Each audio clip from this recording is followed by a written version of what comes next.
Welcome to the golden mind. Now free yourself. Welcome to the golden mind. Now live your life. Welcome to the golden mind. Now free yourself. Bresumbrella is bringing motivation and inspiration. Transform your mind. Now live your life. Welcome to the golden mind. Free yourself. This podcast of the Golden Mind Show is presented to you by Septembre with Journey Live Production.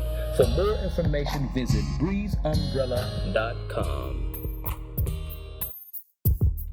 Good day and welcome to the Golden Mind Show. Thank you so much for joining me here today, guys. I'm excited about our guest today, Bree Noble.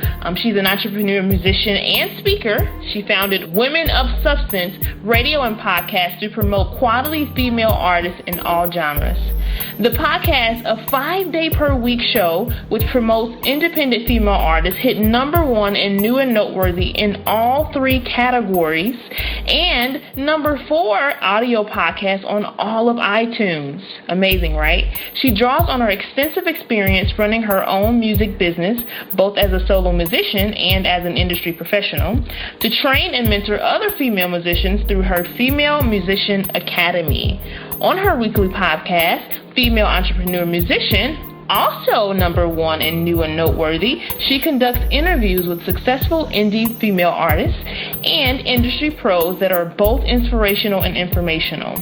Learn more about Women of Substance at www.wosradio.com and about Female Entrepreneur Musician at www.femusician.com. Guys, help me welcome Bree to the show. How are you doing today? I'm doing awesome. I'm getting ready for a fun weekend where I'm going to go sing with a bunch of women on the coast. So I'm really excited to get ready for that. That sounds like that'll be amazing. Great way to start the weekend and end the week. Yes, for sure. How do you identify? I know that's your bio. We talked about all the great things you're doing and the ways you identify, but just really overall, who are you and what do you stand for? I am a female musician, teacher, and mother, I would say. I stand for finding a good life balance and being able to live out your passion while still making money doing that. And that's, something that's not always easy to do, especially for musicians. So, to me, it's really important to be able to do what you love and find a way to sustain that because, we only have so many years on this earth. So, why should we be grinding away in a cubicle when we're not happy and, we look up and we're 60 years old and we haven't been doing any of the stuff we wanted to do. So I'm all about figuring out how to make that happen. So you mentioned work-life balance. What do you do? What practices and principles do you have in place to maintain your work-life balance? Well, I don't always do as well as I should because I'm a business owner. But one thing that I do is I get up really early in the morning, like about 4 a.m. usually, and I crank out a lot of work before my kids get up. So I make sure that, when it's time for them to get up, I'm there for them, getting them all ready for school and stuff. And then when they come home, I'm helping them with homework and helping my daughter with her piano lessons and talking with my junior higher about all the drama in junior high. And, I'm making sure that I have that time for them because I certainly have enough work to do that could fill my entire day, like all day. So, because right now I'm really in this stage of growth in my business, I have a lot of work to do, so I just make sure to find times to do that when it's not going to be encroaching on stuff that I want to do with my family. There's a motivational speaker who says he gets up around 3 a.m. every day, but just recently he mentioned that he gets in the bed at 8 p.m. every night. So I'm wondering, do you have a strict sleep regimen? Do you go to bed at say 8 or 9, or are you in the bed maybe later and just really dedicated to getting up early? I'm not too strict about it, but my body, I mean, I started doing this just because my body tends to get tired as soon as it gets dark outside. I just have always been that way. So I wind down after dinner and maybe have a drink with dinner or something and just kind of wind down, put my kids to bed, and I'm hanging out with my husband, maybe watching something or, talking by the fire or whatever. And I will naturally fall asleep between 9 and 10. And that gives me, plenty of time, especially if it's 9, that gives me 7 hours of sleep. And that's pretty much what I need. So then do you do you do work later in the day, or is it literally you do everything earlier and then you just don't go back to it? Like you don't check email, you don't respond to anything, you just kind of leave it so that you do spend that quality time with your family and get rest? Or what does it look like for you? Sometimes I will respond to emails when I'm sitting by the fire if my husband's busy. Like, he's a professor, so sometimes he has lectures he needs to write or whatever, or papers he needs to grade. And I'll do some work then, but I try not to sit at my computer after dinner just because I want to be a little more relaxed. Once my kids come home from school, I'm usually pretty focused on them unless they've got something else going on. They're going to soccer practice or something, then maybe I'll go downstairs in the studio and get a little work done. But usually I work from 4 a.m. to 6:30, and then I work from 8 a.m. to about 2 or 2:30, and then I'm done. So what does your passion look like now in comparison to what it did look like? Because, I know you mentioned that that's really big to you, and that's kind of what you spend your life doing, is living your passion and getting paid to do what you love, essentially. So what does your passion look like now in comparison to what it looked like, say, in your teens or early adulthood? Well, in my early adulthood, it was very much about being able to be a musician on stage, and I wanted to do that so badly, and it took me a long time to figure out how to make that happen, while trying to work a full-time job and everything. But being around music was always my passion, and I ended up, even though I wasn't on stage yet all the time, I was on stage on the side, I was performing in a lot of bands, but I was not doing it as a career. But I did work at the opera. I was a director of finance because my other career is in finance. I was a director of finance for an opera company, one of the top 15 in the U.S., and that was really fun to be behind the scenes on all the, the making sure that everybody gets paid and everything gets on stage correctly, and just seeing all the behind the scenes of what goes into putting one of those huge productions together. So, at least I was still somewhat living my passion, but I was more focused on wanting to be on stage. And so once I left the opera and my kids were small, I really went into having a career touring a little bit and, recording CDs and just having music being the main part of my life. And I ended up moving that into being an inspirational speaker as well, because it went along really well with the music that I did. So that was what my passion's always been music, but it's now moved into promoting artists as far as having the radio station and podcasts, which I've been doing the radio station for, it's almost our 8th year anniversary right around Thanksgiving, wow, which is hard to believe. Yeah. And so I've been promoting female independent artists all this time and love doing that. I just want to get the word out there about great music. And then now just helping other musicians be able to live their passion, because I was able to finally execute that. I want to help them get there. And so since my kids are in that stage of life where they've got a lot of things going on and they really don't want me to be gone that much, and I can't really bring them with me, I have been happy to stop touring for a while and be home and, find this other niche of things that I can do to really still live my passion and work around music. Do you find that, kind of like you get that sense of fulfillment with helping, musicians and that kind of thing? Do you find that you are encouraging your children to follow their passions more than to answer to what society is calling them to do? Do you see that? Or I don't know how old they are. You can kind of maybe tell us a little bit about them and whether or not you see that influence in their lives just yet. I do. I have a 12-year-old who's 12 and a half, I guess, and a 7-year-old. And my 12-year-old's been playing soccer since she was 5. And, it's been always kind of the thing that she did, and she's always been, expected to do it. But this year, she just felt like it was getting too competitive at her level, and she wasn't having any fun anymore. And she said, you know what, I want to pursue something else. I've really started to get a passion for singing. And, all these years I've been trying to get her to do singing, and she'd do it, but she was like, had stage fright, and she didn't really, think that she wanted to do it more seriously. But all of a sudden she's like, if I give up soccer, I want to do singing, and I want to, have you give me voice lessons, and I want to focus on it. And I'm like, okay, let's do it. Like, if that's your passion, let's do that. Because you shouldn't keep doing something that doesn't make you feel fulfilled and happy, and you're just doing it because everybody expects you to do it. And now for this week's sponsor.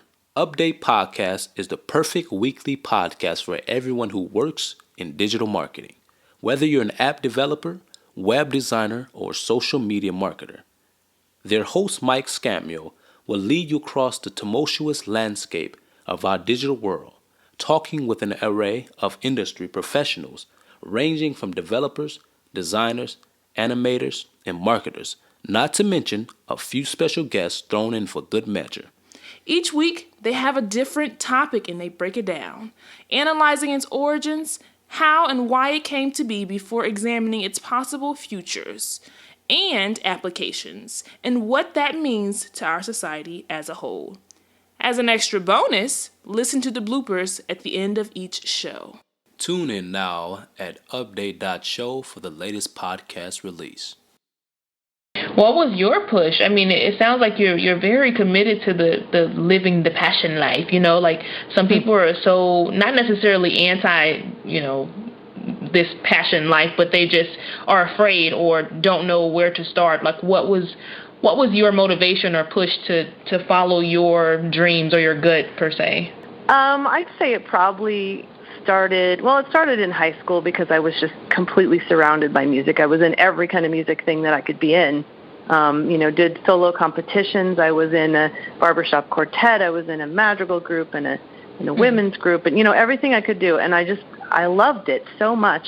And then when I went to college, I was in a touring group, and that really, really focused me on yes, I'm doing my studies during the week, but if I didn't have this on the weekends, I'd probably go nuts. I was in college in Santa Barbara, and I think I saw the beach twice. But that was okay to me because I was touring around California and sometimes even other states performing for people, and I was much more happy doing that than hanging out on the beach. Were your parents supportive, and what about your husband, and are they all supportive of what you're doing? And they're very supportive. I mean, my mom, she didn't ever say oh, you can't do music, that's not practical. I was the one in my sophomore year that kind of thought, maybe I should have this backup plan, and so I ended up getting a second degree in business. But, she was always behind me going to college and getting a degree in music. And my husband, I actually met him in the choir in college. So he's always, he spent his entire life since he was 19, even 18 maybe, watching me perform. And so it's just kind of, a par for the course. He knew what he was getting into when he met me because I was a music major then and a performer and in the touring group. And, he had to be without me every other weekend because I was touring. And he was okay with that. That's great. That's great. I just really think it's important that we do have that support system, as so many of us don't, and we just, we grind and we do what we do. But it's such a blessing to have support from, you say your family. So, yeah. I think that's true because I was just talking to a colleague of mine, and sometimes I'm jealous of single people because I think, they can do whatever they want when they want it, and they don't feel pressure from family and all these demands. And she's like, yeah, but you have support. If I could just have somebody to lean on or talk to when I have a bad day and have that kind of support, I would love that. I'm like, oh, my gosh, I'm taking this for granted, Wow, I never looked at it that way. That's I'm glad you said that. That kind of actually helped my perspective on, say some family pressures. So yeah, that's great to hear. So let's talk about your new and noteworthy. I am just, I don't know. I was browsing and I came across you and I was like, ooh, well, what's going on here? Like, someone's I just think it's neat that you're helping female musicians, for one, and then two, you're encouraging them to be entrepreneurs. Say, to me that can mean multiple things, but more importantly, it's encouraging them to believe in themselves and to go after it and to seek the different, pieces that you need to accomplish what you're going after, but don't feel like you have to make yourself small or change who you are per se. So let's just talk about it. Like, how did you get into it, and what have you seen so far that maybe gives you that this is why I'm doing what I'm doing kind of moment? Well, I've always been somewhat practically minded, which a lot of times does not mesh with musicians, and I realized that. And so I just, in all the years that I've been doing Women of Substance, like I said, it's been almost 8 years, I've seen so many musicians with so much promise and just such great music, but they really don't have a business mindset at all. They just think, I'm going to make this music, I'm going to put it out there, and it's either going to go well or I'm going to have somebody else doing all the business side because I can't do it. Or they just don't even think about the fact that they need to know that stuff. And so I just didn't want people to be losing out on what, so the stuff that they have is so good. And I felt like they were playing small because they weren't looking at the big picture. So that was my, original idea on why I wanted to start Female Entrepreneur Musician Podcast, is that I could talk to independent musicians who are being successful, of actually having a business, of having a sustainable income, of doing successful crowdfunding campaigns, or performing at a bunch of house concerts and making more money than they ever did at clubs. That's the kind of thing, the stories that I wanted to get out there to inspire musicians. And I love working with female musicians. I feel a real kinship with them, and it's not that I want to discriminate against men. It's just I really wanted to focus on a particular niche, and since I was already doing the Women of Substance, I decided, why not female entrepreneur musician? Why Women of Substance? Where did the name stem from? It's funny because that just kind of came to my mind. Like I tell people the story about how it started. Like I didn't okay, I'm going to brand, and I wasn't thinking really hardcore about it. I was in my office at work when I worked at the opera, and I wanted to listen to some good music. And I used to listen to this internet radio station that was originally a regular radio station in L.A., and they got kicked off the bandwidth by some Mexican station or something. And so they were trying to make a go of it online, and they just didn't make it. And so suddenly I had nothing to listen to, and I was frustrated. And I thought, okay, but I have all this great stuff at home. This is back in 2000, so we didn't have iPods and all that stuff. I have all this great music at home that I like, but how can I get it to work? How can I listen at work? And then I stumbled across this live365.com, and they're like, start your own radio station. I was like, oh, well, I don't know if I want to start a radio station, but maybe I could use this to create a playlist for myself so I could listen to it at work. So I started putting stuff on there when I got home, and I noticed that most of the things I was choosing were female. So I said, why don't I just make this a playlist about female artists? Like, I looked over all the songs, what they were, and, they were people like, let's see, this is back in 2000. So it was people like Jewel and, Joni Mitchell and Suzanne Vega, and then a bunch of independent people that I had seen online. And I thought, what's common about these? They all have a lot of really great substantive lyrics, And I was like, ooh, maybe I should call it Women of Substance. Wow. So I just called it that. And it was just kind of this private playlist for me, but it wasn't private. It was public, and people started listening. I was like, oh, other people like this. Okay. And then it was just kind of in this holding pattern for several years where it was just kind of there, and I didn't do anything with it for about 7 years. And then I decided, hey, maybe I can make this bigger than it is. It seems like people like it. And what about 5 days? That's pretty cool. I mean, what was the motivation behind that?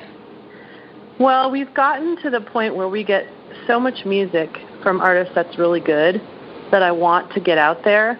I debut about 25 songs a week on the radio station of independent artists.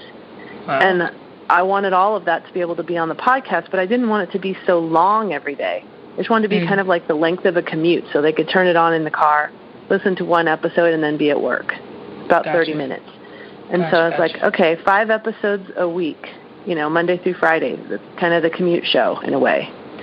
So that was kind of where I decided on the 5 days a week. And it is a lot. I mean, it's a lot to put together 5 episodes a week, because I don't just throw the music on there. I talk for, 20 seconds about each artist. We have sponsors, the whole thing. What major piece of advice would you give someone who is at the brink of being that great female artist, like you mentioned, say or in a change, like say where your daughter is, where she's been doing something the same for so many years, and now she's like, you know what, I think I want to try something different. What vital piece of advice would you give them?